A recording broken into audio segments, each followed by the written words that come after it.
Hello મિત્રો, જય માતાજી. આપણી યુટ્યુબ ચેનલમાં તમામ મિત્રોનું હાર્દિક સ્વાગત છે. વાગી ગયા છે બપોરના 1 અને આપણે આવી ગયા છીએ ઘરે જમવા માટે. જમીને આપણે જવાનું છે ઓફિસે, પણ ઓફિસે જતાં પહેલાં હું તમને કરાવીશ ભાવનગરમાં આવેલા તખતેશ્વર મહાદેવની ટેકરીના દર્શન. તો ચાલો. તો આપણે ફોર્ચ્યુનરને ચડાવી દીધી છે રોડ ઉપર અને ફૂલ સ્પીડમાં ચલાવી લેવાની છે.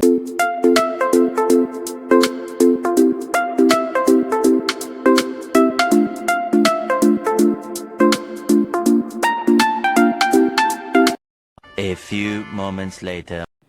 પણ વાતમાં એ તો ભૂલાઈ ગયું કે મારા ખિસ્સામાં પૈસા તો છે જ નહીં. તો ચાલો એટીએમમાંથી આપણે હવે પૈસા ઉપાડી લઈશું. પૈસા હો ગયા. પણ આપણા બેંક એકાઉન્ટમાં ખાલી 1000 જ હતા, એ પણ મેં કાઢી લીધા. તો મિત્રો પૈસા ઉપાડી લીધા છે અને હવે આપણે ફોર્ચ્યુનરને ફૂલ સ્પીડમાં તખતેશ્વર મહાદેવની ટેકરીએ લઈ જવાની છે. और अभी तो रुको, क्लाइमैक्स अभी बाकी है. પણ મિત્રો ગાડીમાં પેટ્રોલ જ ખૂટી ગયો. હવે 1000 રૂપિયા ઉપાડ્યા, એમાંથી 500 રૂપિયાનું તો આપણે પેટ્રોલ પુરાવવું પડશે. साला ये दुख का खत्म नहीं होता बे. તો મિત્રો આપણે પેટ્રોલ પુરાવી લીધું છે અને હવે આપણે ધીમે ધીમે આગળ વધશું. તો તમને જોવા મળશે બાપા સીતારામ નાસ્તા ગૃહ. અહીંની દાળપુરી બહુ ફેમસ છે. એના પર હું એક ફૂલ વ્લોગ ઉતારીશ ગમે ત્યારે.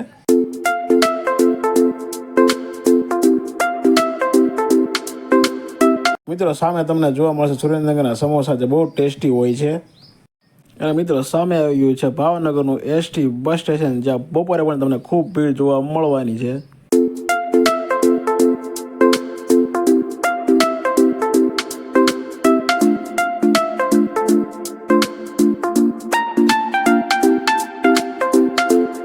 મિત્રો જે તમને સામે દેખાય છે એ છે ભાવનગરનું સરદાર બાગ, જ્યાં સવારમાં માણસો ચાલવા માટે, દોડવા માટે તેમજ યોગાસન કરવા માટે આવતા હોય છે.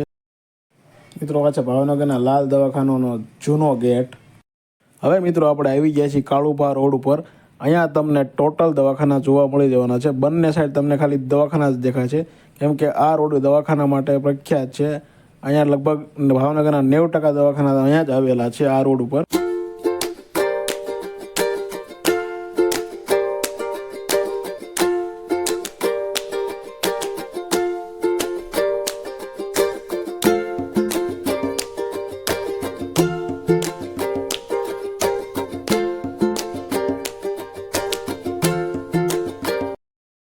મિત્રો યુટ્યુબમાં તમારા બધા મિત્રોના સપોર્ટથી આપણે પણ અહીંયા ભવિષ્યમાં એકાદો ફ્લેટ લેવાની ગણતરી કરવી છે.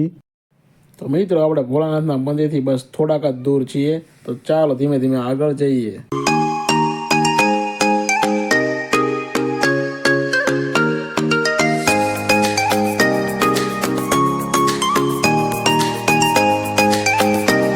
મિત્રો મને અહીંથી દેખાય છે કે ડોકેશભાઈનું ફેમિલી એક્ટિવા શીખે છે. खत्म हो गया भैया मैटर. તો એ ભલે શીખતા એક્ટિવા, આપણે જઈશું આગળ. આપણે અહીંથી લઈ લેવાનો છે ટર્ન અને સામે તમને જોવા મળી જવાનું છે શ્રી તખતેશ્વર મહાદેવનું બોર્ડ. તમે જોઈ શકો છો મિત્રો.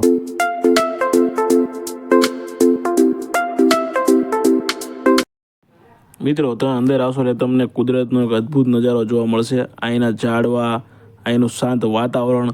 મિત્રોને તમને જણાવી દઉં કે આ મંદિર છે એક નાના એવા ડુંગર ઉપર મહાદેવ પોતે બિરાજમાન છે. અને તમે જોઈ શકો છો કે અહીંથી આપણે ચાલીને જવાનું છે ઉપર અને ત્યાં તમને જોવા મળશે મહાદેવનું જોરદાર મંદિર. આ એકદમ શાંતપૂર્ણ વાતાવરણ છે, તમે શાંતિથી બેસી શકો છો. તો ચાલો મિત્રો હવે આપણે ધીમે ધીમે અધર ઉપર જઈશું. નીચેથી મંદિરનો નજારો એકદમ સુંદર આવે છે. તો ચાલો હવે પગથિયા ચડવાનું ચાલુ કરશું.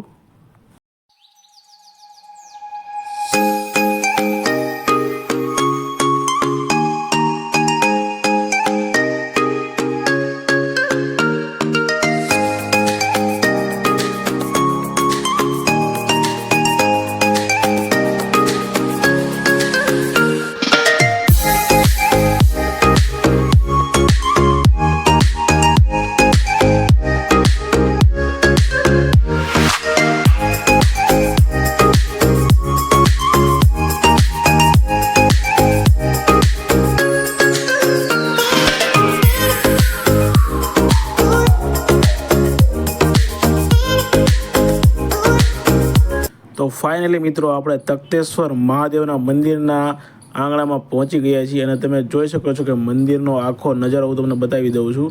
આ આખું મંદિર આરસ પથ્થરનું બનેલું છે. અહીંયા તમને બેસવાની જગ્યા પણ ખૂબ મળી જવાની છે અને મંદિરનો નજારો જોવો તો તમને એકદમ જોરદાર છે. અને મિત્રો એ વાત કહી દઉં કે ભાવનગરમાં જો આમ ગણ્યું તો ઊંચામાં ઊંચી જગ્યા પણ આ જ કહેવાય.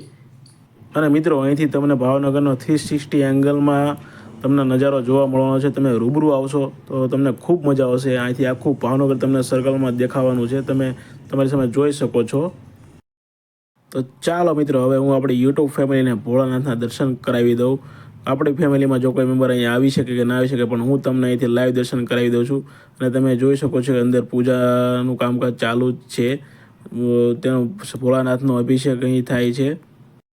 આ આપણા ભગવાન શ્રી ભોળાનાથનો દૂધથી અભિષેક કરવામાં પણ આવે છે. તમે જોઈ શકો છો અંદર બેઠેલા પૂજારી દૂધથી અભિષેક કરે છે ભોળાનાથનો. તમે લાઈવ દર્શન કરી શકો છો. હું પણ મારા ભાઈ કહેવાય હું પણ એક્ઝેક્ટ ટાઈમે જ પહોંચ્યો કે જ્યારે ભગવાન ભોળાનાથની પૂજાનું કામકાજ ચાલુ છે. તો બોલો પાર્વતી પતે હર હર મહાદેવ. તો મિત્રો વિડીયો સારો લાગ્યો હોય તો લાઈક કરો, શેર કરો અને સબસ્ક્રાઈબ કરવાનું ભૂલતા નહીં. અને મિત્રો આમને આમ સપોર્ટ કરતા રહેજો જેથી કરીને હું તમારા માટે આવા ને આવા બ્લોગ બનાવતો રહું. તો ચાલો મળીએ નેક્સ્ટ વ્લોગમાં. ત્યાં સુધી બધાને જય માતાજી.